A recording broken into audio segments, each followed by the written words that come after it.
the atoms, largely.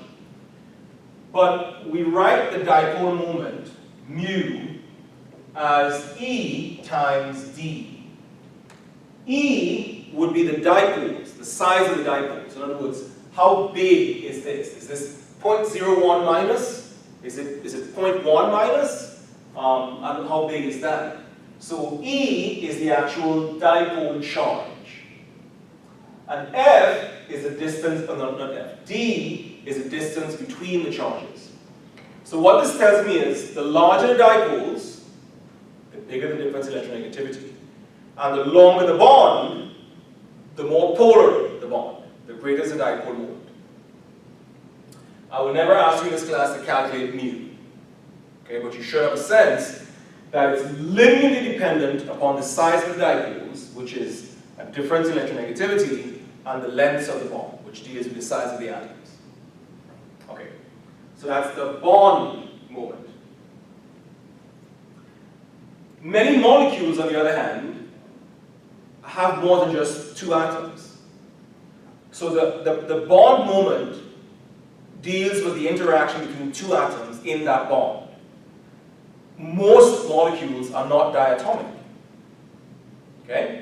By the way, obviously, if we're dealing with something like HH or FF, the bond moment is 0 because there is no difference in electronegativity, so E is 0. So here are cases where mu is equal to 0. Right? Okay. So what happens then when we have molecules that have multiple, where they have several bonds, not just one bond? So what is the molecular moment? It turns out the molecular moment is the vectoral sum of the individual bond moments. I'll say it again. The molecular moment is the vectoral sum of the individual bond moments. So if I'm asking you what is the molecular moment of the HF, that is the same as the bond moment. There's only one bond, right? So in that case, the bond moment is molecular moment. What is the molecular moment of H2 or F2? Well, they're equal to the bond moments. There's only one bond. So these are cases where the bond moment and the molecular moments are the same. And that is true invariably for diatomic molecules. Where it gets dicey is when the molecule has more than two atoms.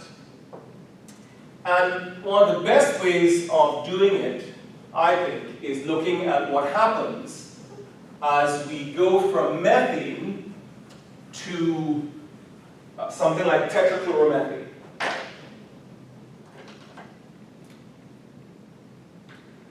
So I'm going to draw methane, which looks like this. And then I'm going to replace I'm going to replace each H systematically.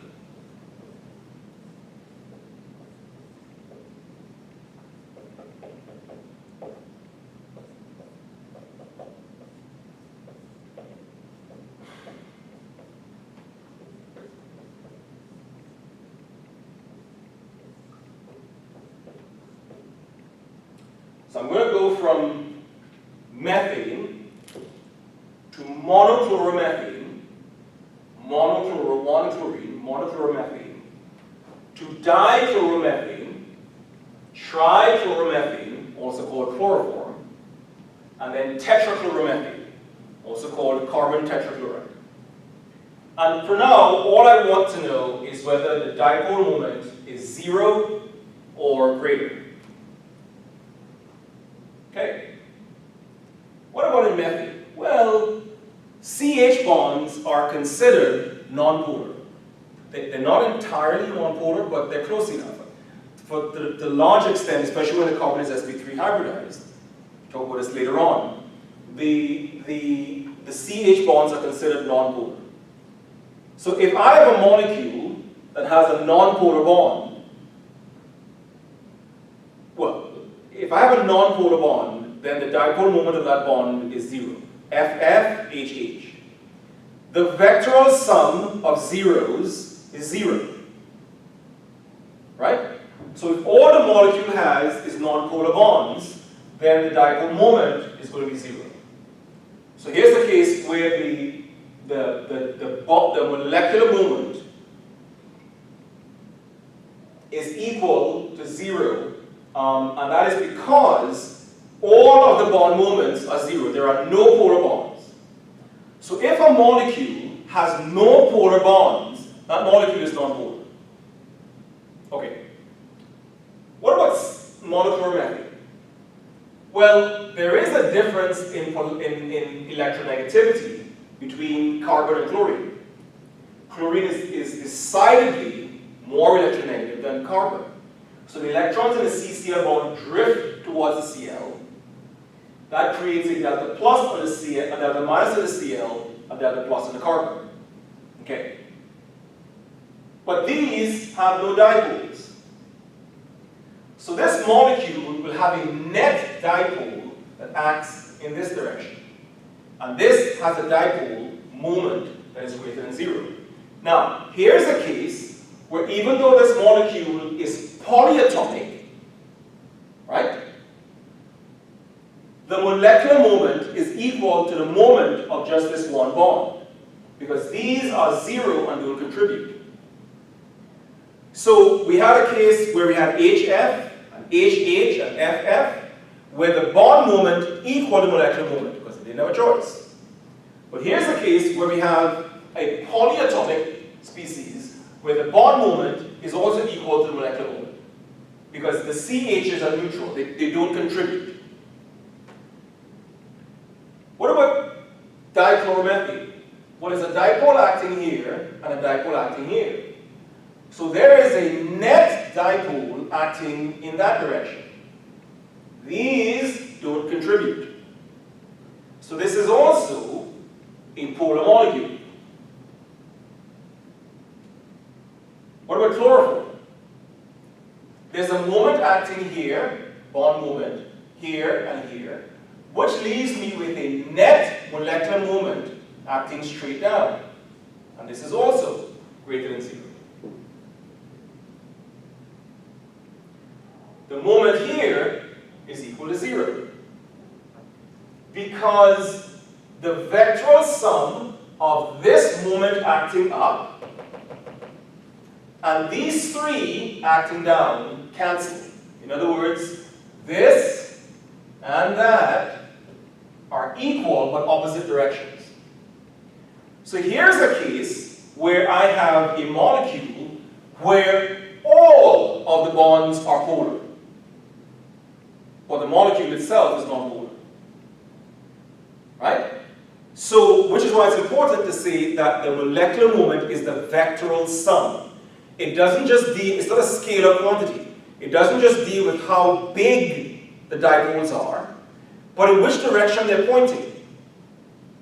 If they point in a fashion where they reinforce each other, then I will get a significant dipole moment. If they're in a direction where there's a net cancellation, I will have a dipole moment of 0. Another good example is carbon dioxide. Carbon dioxide has two very polar carbon-oxygen bonds. Those are very polar, among the most polar bonds in chemistry. But this molecule has a dipole moment of 0 because the dipoles cancel each other out. So the net effect is 0. So the molecular moment has to take into account the shape of the molecule and therefore the orientation of the dipoles. So it is possible to have a molecule. So when will I have a nonpolar molecule? I will have a nonpolar molecule if one of two things is true. Either all the bonds in the molecule are nonpolar, HH, diatomic, FF, diatomic, methane, diatomic, polyatomic. So if all of the bonds in the molecules are nonpolar, the molecule is nonpolar. I could also have a nonpolar molecule if the vectoral sum of the bond moments equals 0. So I have polar bonds, but they are aligned in such a fashion that when I sum the vectors, the value is 0. Carbon dioxide carbon tetrachloride. BF3 is another example. So BF3 is another example. So when I sum these moments, the vectoral sum of those three is 0. Because if I add these two, I get one that acts down, they cancel each other out. So I can have polar bonds, but if the vectoral sum is 0, because of the shape, then the molecular moment is 0.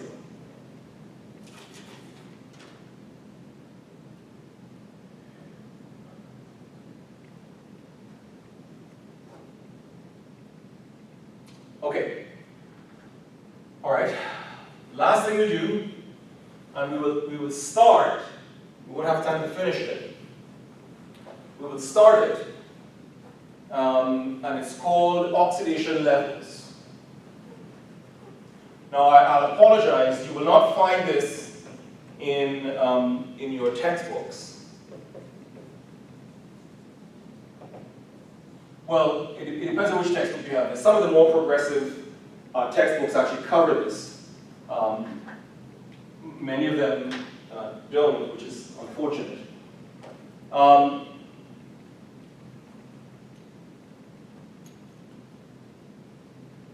So, as it turns out, one of the most important events in organic chemistry is reduction oxidation. And it's very important for us to be able to identify when a carbon has undergone oxidation, when it's undergone reduction, or when neither one has happened to it. In Gen Chem and in inorganic chemistry, we tend to look at oxidation states or oxidation numbers. And for inorganic chemistry, that's a very valuable thing to do. So if I have metallic iron, and I look at Fe2 plus and Fe3 plus, or if I look at copper 0 and copper 1 plus and copper 2 plus, there are massive differences between those species. Speciation, right, in terms of oxidation number, oxidation state, is important. This is a shiny, silvery metal that conducts electricity.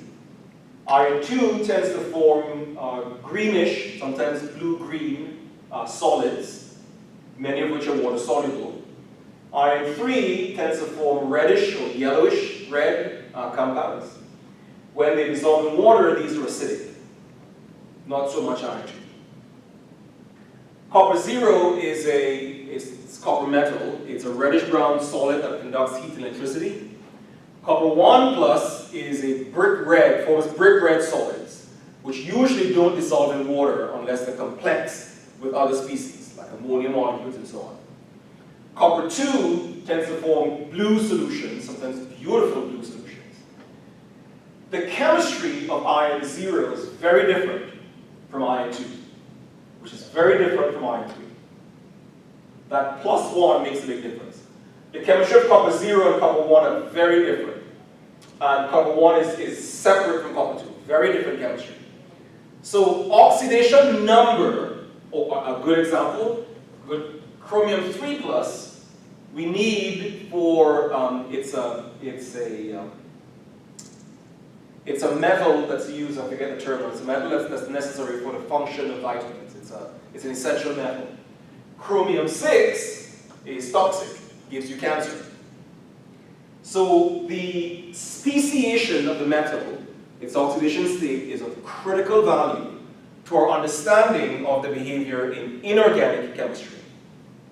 And I can say, and the copper is a good example of the iron 2 and iron 3, a difference of plus of 1 between these causes massive difference in physical and chemical properties. This is true of inorganic chemistry. But when I look at organic, something weird happens. So I'm going to look at the first 3 of the alkanes. Remember, alkanes are CN, H2N plus 2.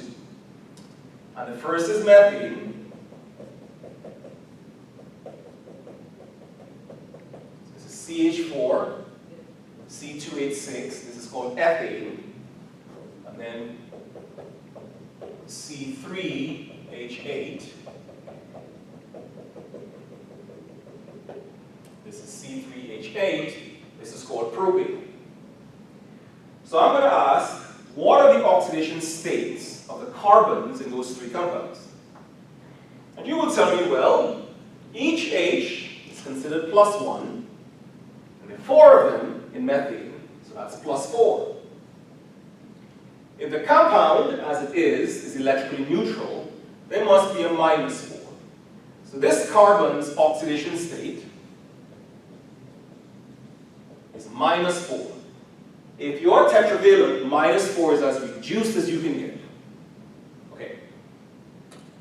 What about C2H6? Well, each H is +1, so that's +6. There must be a -6 over the 2 carbons, which means each carbon is -3. In other words, the difference between the carbon of methane and the carbons of ethane is as big as the difference between copper 0, copper 1, or copper 1, copper 2, or iron 2, iron 3. If I look at C3H8, that's 8 plus, 8 minus, so this is -2 and 2/3. So what this is suggesting is as I go from methane to ethane to propane to butane, right, as N goes from 1 to 2 to 3 to 4, which is a family of compounds, if I look at what inorganic chemists value the oxidation state, the oxidation number, it's telling me that the carbon gets progressively more oxidized, right? The oxidation number is increasing. So I would expect then that, that those compounds should show changing chemical properties, as was mirrored by iron 2 to iron 3 or down the copper series. Here's the problem though. No such difference arises. The chemistry of methane, ethane, propane, butane, all the alkanes, the chemistry is identical. The only difference is because ethane is heavier than methane, the reaction is a little slower because it moves around more slowly. But in terms of what they do and how they do them, the chemistries are identical. So oxidation number or oxidation state in organic chemistry is dubious at best. And it does not give you a reliable means of determining how the carbon is apt to behave, right? So it doesn't give you a good sense of the redox capacity, if you will, the redox behavior of the carbons. So organic chemists have virtually abandoned the inorganic notion of oxidation number and oxidation state. And we instead use something called oxidation levels.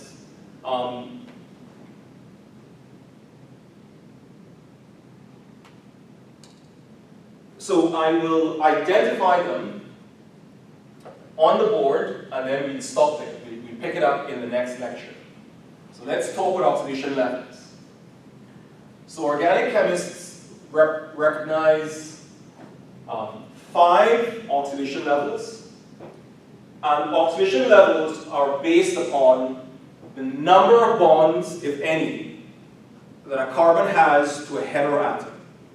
So the number of bonds that the carbon has to heteroatoms. So the table looks as follows. Number of bonds to heteroatoms.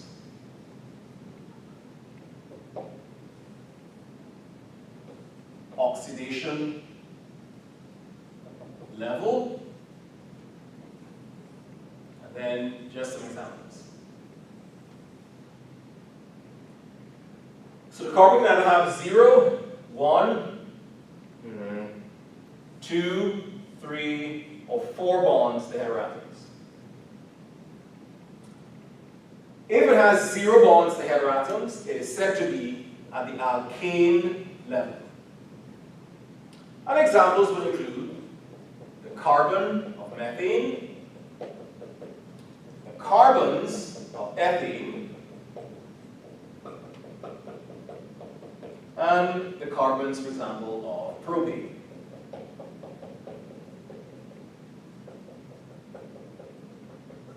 And immediately, the problem that arose with oxidation numbers for those three alkanes vanishes. Because none of these carbons have any bonds to heteroatoms. None of them have any bonds to heteroatoms. So they are all at the alkane level of oxidation. So that problem with the difference in the oxidation profiles, if you will, of the carbons of methane, ethane, propane vanish.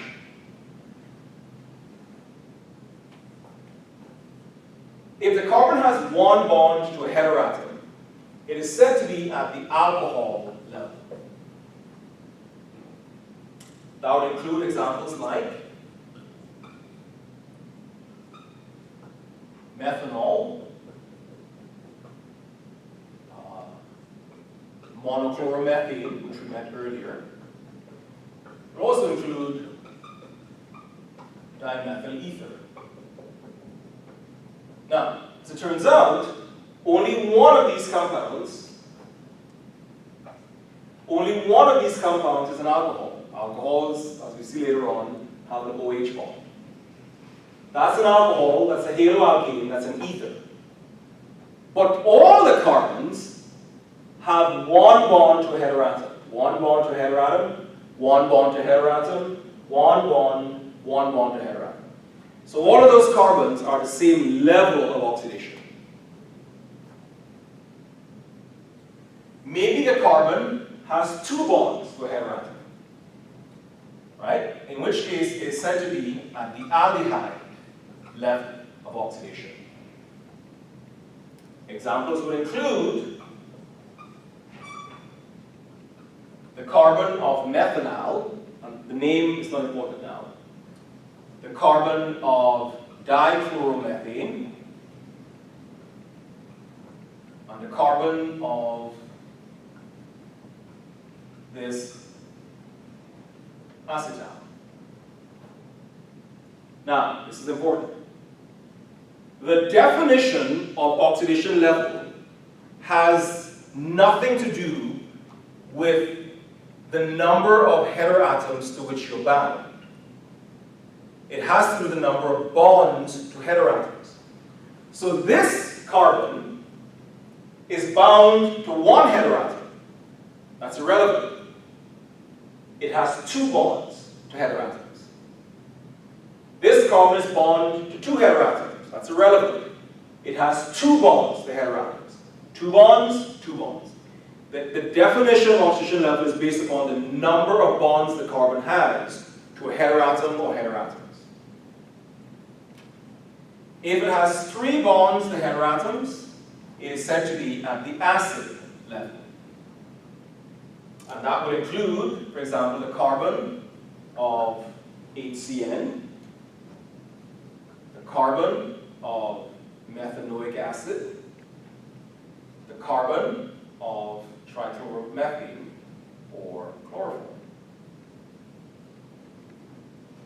Now, the definition for oxidation level has nothing to do with how many heteroatoms you're bound to. This carbon is bound to 1, this is bound to 2, this is bound to 3. Irrelevant.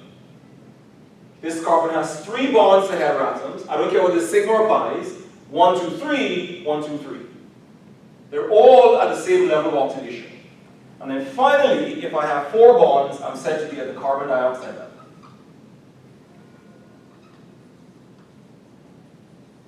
And I'm going to run through this very quickly. It could be, for example, like carbon dioxide.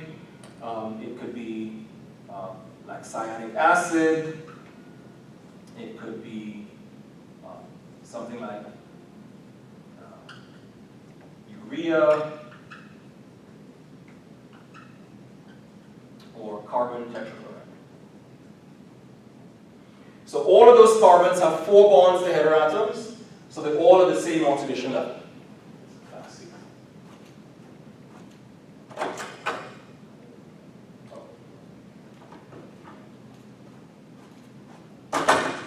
Yeah, I thought there was a class meeting on Saturday. Is there a class here? Yes. Yes, come on in. I'm Thank pretty much done. Okay, so we'll pick up here next day. And just again note, it's based upon the number of bonds to heteroatoms, not the number of heteroatoms. Okay, thank you. Is this for a YouTube video? Say again? Is it for a YouTube video? Yes. It is.